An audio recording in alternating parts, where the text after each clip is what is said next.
तो जय श्री राम दोस्तों, क्या हाल है सभी के? बढ़िया। आज हम लोग शुरू करने जा रहे हैं हिंदी बीए थर्ड सेमेस्टर के सिलेबस को शुरू कर रहे हैं हम लोग। और हम लोग ट्राई करेंगे कि पहले यूनिट 4 कंप्लीट करते हैं। मैं पहले बता देती हूँ कि मैं सिलेबस डाल चुकी हूँ, अगर नहीं देखा है तो देख लो। बट एक बार बता देती हूँ, यूनिट 4 में आपको कहानी पढ़नी है।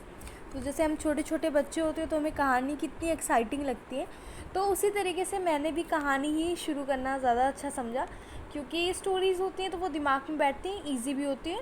ज़्यादा उसमें इधर उधर की चीज़ें नहीं करनी पड़ती। ठीक है। ये जो मेरे शॉर्ट नोट्स हैं, मैंने पहले समरी पढ़ी है, पूरा लाइन बाय लाइन स्टोरी को पढ़ा है, उसके बाद ही मैंने ये नोट्स लिखे हैं। आप मेरे नोट्स पे आराम से भरोसा कर सकते हैं। ठीक है। सब लाइब्रेरी में बैठ बैठ के मैंने पढ़ाई की है, समझे? ओके। देखिए, आज का जो फर्स्ट स्टोरी है वो प्रेमचंद जी की है, पंच परमेश्वर। ठीक है। मे बी किसी ने बचपन में ये कहानी पढ़ी हो, और अभी नहीं पढ़ी है तो अच्छी स्टोरी है, आपको पता चलेगा। देखो, इसके थोड़े से हिस्ट्री पे जाते हैं। मुंशी प्रेमचंद जी की ये पहली कहानी है जो कि 1916 में लिखी गई थी, पंच परमेश्वर। इसका पहला नाम पंचायत था। अब समझ चुके होंगे कि इसका कंटेंट क्या होगा। ठीक है। नाम जो था वो रखा गया था सरस्वती पत्रिका के संपादक महावीर प्रसाद द्विवेदी द्वारा। वो नाम बदल कर पंच परमेश्वर रखा उन्होंने। उन्हें दिया पब्लिश करने के लिए, तो उन्होंने कहा कि इसका नाम मैं चेंज करूँगा, पंचायत से पंच परमेश्वर रखना ज़्यादा बेटर होगा। और मुंशी प्रेमचंद जी इस पर एग्री कर जाते हैं और फिर सब शुरू हो जाते हैं। यह सरस्वती पत्रिका में प्रकाशित हुई थी, पहली कहानी है मुंशी प्रेमचंद जी की। अब इस कहानी के कुछ पात्र को देख लो। ठीक है। कहानी के पात्र हैं जुम्मन शेख, फिर अलगू चौधरी, खाला, जमीला, नौकर, समझू साहूकार। ठीक है। चलो, जुम्मन के पिता का नाम था जुमराती। ठीक है। तो जुम्मन शेख जो है और अलगू चौधरी मित्र होते हैं। खाला जो है उनके साथ वो पहले अच्छा बर्ताव करता है, ताकि जो खाला है उसका कोई भी अपना नहीं होता इस दुनिया में। तो वो जो उसके रिश्तेदार रहते हैं, जुम्मन शेख और उसकी बीवी जमीला, वो लोग साथ में रहते हैं, उनको बहुत अच्छे से ट्रीट करते हैं पहले। और जैसा कि आज का ज़माना है, आप समझ सकते होगे, उस टाइम पे उन्होंने ये स्टोरी लिखी थी, पर आज के कंटेक्स्ट में कितना रिलेवेंट है कि लोग अपने माँ बाप से पहले ज़मीन लिखवा लेते हैं, उसके बाद उनको फिर ऐसे ही छोड़ देते हैं। समझ रहे हो? तो उस टाइम पे ये लोग बहुत अच्छे से पहले बिहेव किए, और उनकी खाला सोची कि अरे ये तो उनके बेटे की तरह वो उसे मानने लगी। और फिर जितनी ज़मीन जायदाद थी, इतनी ज्वेलरी, अपना घर, सब कुछ अब जो उसके नाम कर दी थी, उसके बाद से खाला पे अत्याचार होना चालू हो गया था। जुम्मन शेख और जमीला खुद तो अच्छे अच्छे खाने खा लेते थे, बट खाला को ढंग से खाने को भी नहीं मिलता था। समझ लो कि अगर वो कभी कह दे कि मैं ये नहीं खाऊंगी, तो जमीला उनको बहुत झिझकार के कहती थी कि तो मत खाओ ना, यही खाना बनाओ। फिर घर में जाके वो लोग मिठाइयाँ खाते थे। ठीक है। तो ये चीज़ इस कंटेक्स्ट से समझाई गई है, बताई गई है। और एक जो पंचायत स्टोरी का जो टाइटल है, जो कि पंच परमेश्वर हो गया, उसमें इम्पॉर्टेंस ऑफ पंचायत बताया जाएगा कि जो पंचायत होते हैं, समझ में आया, वो अपने फ़ैसले को किस तरीके से लेते हैं। उनके जो संबंध होते हैं, रिलेशन, जैसे आप किसी स्टेटस पे जब पहुंचते हो ना, तो आपको सही का साथ देना होता है, ना कि अपनों का। तो पंचायत के थ्रू आपको ये समझ में आएगा कि पंच परमेश्वर, जब कोई पंचायत की जो गद्दी पे बैठता है और जब उसे पंच बोला जाता है, तो पंच उस वक्त भगवान के समान होता है। उसके निर्णय को सब सराखों पर रखते, चाहे वो गलत निर्णय ले चाहे सही। तो पंचों का काम ये होता है कि वो निष्पक्ष निर्णय ले। तो इस स्टोरी में आपको मैं समझाती हूँ कि क्या सीन था। पहले खाला के पास क्या क्या थी, देखो, 6 बीघा ज़मीन थी, गहने थे, एक छोटा सा घर था, खेत में एक कुआं था जिससे 2,500 से 3,000 रुपये आता था। और एक कॉन्टेक्स्ट ये भी रहेगा, देखो, अलगू चौधरी के 2 बैल थे जिसमें से एक मर गया था, और अलगू ने 300 मांगा था और 185 उसे मिला था। अब ज़्यादा घबराने की ज़रूरत नहीं कि अरे मैम ने तो कुछ बताया नहीं और अभी चालू हो गई। अब देखो, कहानी शुरू होती है ऐसे ही कि जो खाला होती हैं उनसे सब लोग अच्छे से बिहेव करते हैं, समझ में आया। और फिर क्या होता है कि खाला के साथ जब अत्याचार होने लगता है, तो खाला जब उनको खाने को भी नहीं मिलता, न उनसे कोई इज्जत से पेश आए, तो फिर खाला कहती है कि मैं पंचायत बुलाऊंगी। और फिर जुम्मन शेख भी कहता है कि दिखा दिया ना तुमने, तो तुम अगर पंचायत बुलाना चाहते हो तो बुला लो, मैं पंचायत से नहीं डरता। इस कंटेक्स्ट को आगे बढ़ते हुए जब खाला से पूछा जाता है कि आप किसी अपना पंच चुनना चाहती हैं, तो वो अलगू चौधरी को चुनती है।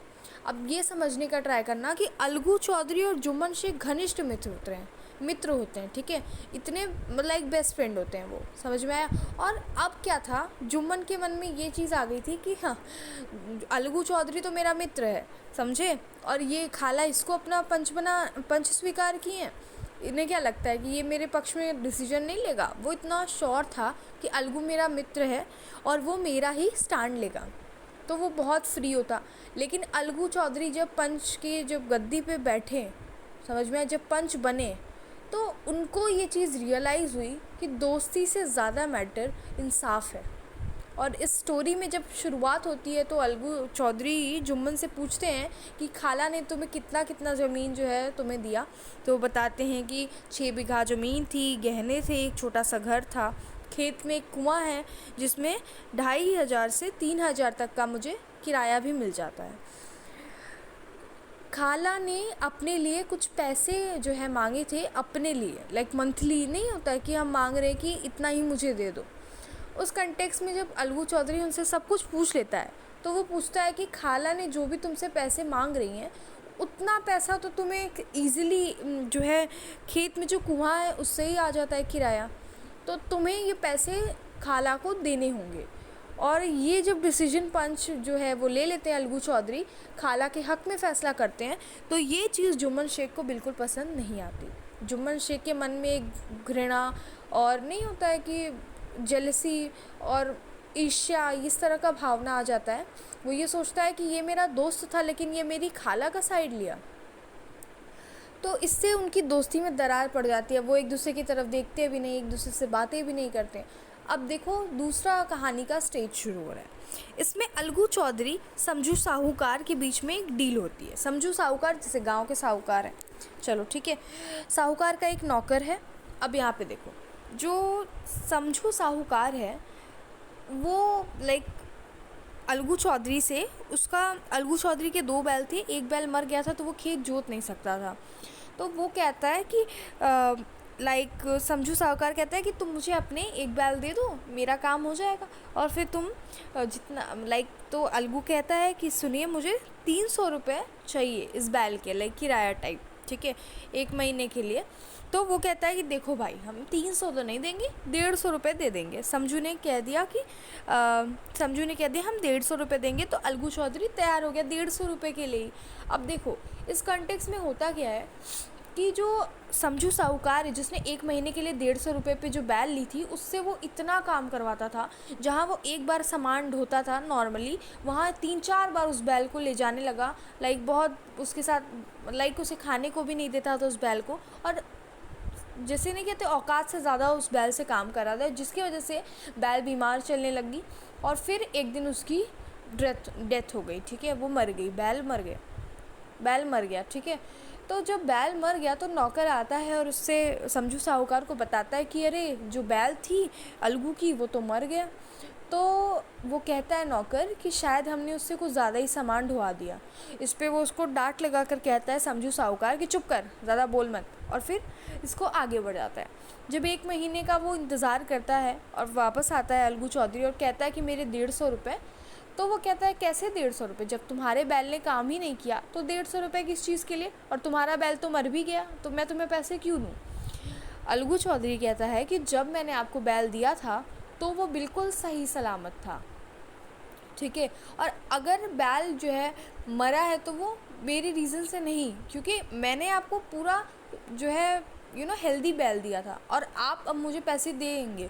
तो वो कहता है कि मैं पैसे नहीं दूंगा। अलगू चौधरी बोलते हैं ठीक है, मैं पंचायत बुलाऊंगी। अब जब पंचायत में पंचवा जब चुनना होता है तो समझू साहूकार से पूछा जाता है कि आप किसे अपना पंच चुनेंगे, और समझू जानता है कि जुम्मन शेख और अलगू चौधरी के बीच में दरार चल रही है, तो वो जानबूझकर जुम्मन शेख को ही अपना पंच स्वीकार करता है। जुम्मन शेख को देखकर अलगू चौधरी थोड़ा घबरा जाते हैं। क्यों? क्योंकि वो पता रहता है कि उसके दोस्त के साथ उसका कनेक्शन ठीक नहीं चल रहा है और वो बहुत दुखी हो जाता है, क्योंकि उसे पता चल जाता है कि अब तो जुम्मन मुझसे इतनी नफ़रत करता है, वो मेरे हक़ में कभी फ़ैसला नहीं लेगा। लेकिन जुम्मन भी जब पंच की उस गद्दी पे बैठता है और जब वो निर्णय करने के लिए आता है, तो वो उनसे, समझू साहूकार से पूछता है कि तुमने जो बैल ली थी वो हेल्दी थी? वो कहता है हाँ बिल्कुल। तो कहते हैं तुम पहले कितनी बार अपनी बैलों को लेकर जाते थे सामान ढुवाने के लिए? वो कहता है एक बार। और फिर वो कहता है जब तुमने इसकी बैल किराए पे ले ली तो वो कितनी बार लेकर जाते? वो कहता है 3 से 4 बार। फिर वो कहता है कि इसने तुम्हें बिल्कुल एक हेल्दी बैल दी थी, बिल्कुल उसकी हेल्थ ठीक थी, उसके बाद तुमने उसे इतना काम करवाया जिसकी वजह से उसका हालत ख़राब हो गया। और वो पूछते हैं कि तुम उसे खाने के लिए क्या देते हो? वो कहता है वही सूखा भूसा जो सब लोग देते हैं। तो वो जुम्मन शेख निर्णय लेता है कि उसके जो अलगू चौधरी है उसको उसे 150 रुपये देने होंगे, क्योंकि उसने जो बैल दिया था वो बिल्कुल सही सलामत था और इसके काम करवाने की वजह से और ना अच्छे से खाना या फिर चारा देने की वजह से उसकी डेथ हुई है, उसकी मृत्यु हुई है। तो वो पक्ष में लेते हैं अलगू चौधरी के फ़ैसला। समझ में आया? और ये स्टोरी फिर एंड हो जाती है। इस स्टोरी में बेसिकली ये बताता है कि जो पंच होते हैं उनका जो निर्णय होता है वो ईश्वर के जो नहीं होता है, ईश्वर जो फ़ैसला लेता है सही फ़ैसला लेता है, इंसाफ। तो पंचों को भी उसी समय आज के ज़माने में पुलिस है, बट गांव में आप चले जाओ पंच होते थे बहुत पहले, अब तो वो भी चीज़ ख़त्म हो गई। और पंच जो निर्णय ले लें वही ठीक होता था। और उस गद्दी पे जाने के बाद जुम्मन शेख को भी ये रियलाइज़ हुआ कि आखिर क्यों अलगू चौधरी ने खाला के पक्ष में लिया उनका निर्णय। क्यों? क्योंकि जब पंच की गद्दी पे जब बैठता है तो उससे वो उस गरिमा का लाज रखना होता है। और वो अगर आप अपने पर्सनल इश्यूज़ निकालने के लिए अगर किसी के निर्णय में फ़ैसला नहीं लेते हो तो उस गद्दी का भी अपमान होता है। और ये स्टोरी ऐसे ही एंड हो जाती है, सब कुछ अच्छे से हो जाता है, हैप्पी एंडिंग होती है और एंड हो जाता है। इस स्टोरी से आपको क्या सीख मिलती है? पंचों का इम्पोर्टेंस यहाँ पे बताया गया है और कैसे इंसाफ पंच करते हैं वो। और इसीलिए इस टाइटल को भी देखो जस्टिफाई किया, पंच परमेश्वर, यानी जो पंच होते हैं वो परमेश्वर के समान होते हैं। जैसे परमेश्वर कभी किसी के साथ अन्याय नहीं करता, वैसे ही पंचों का भी काम यही था कि वो भी किसी के साथ अन्याय नहीं कर सकते। तो ये स्टोरी हो जाती है यहाँ पे एंड। आई होप आपको समझ में आया हो। कोई भी क्वेश्चन हो आप मुझे कमेंट करके पूछ सकते हैं। Thank you very much guys, take care, bye bye.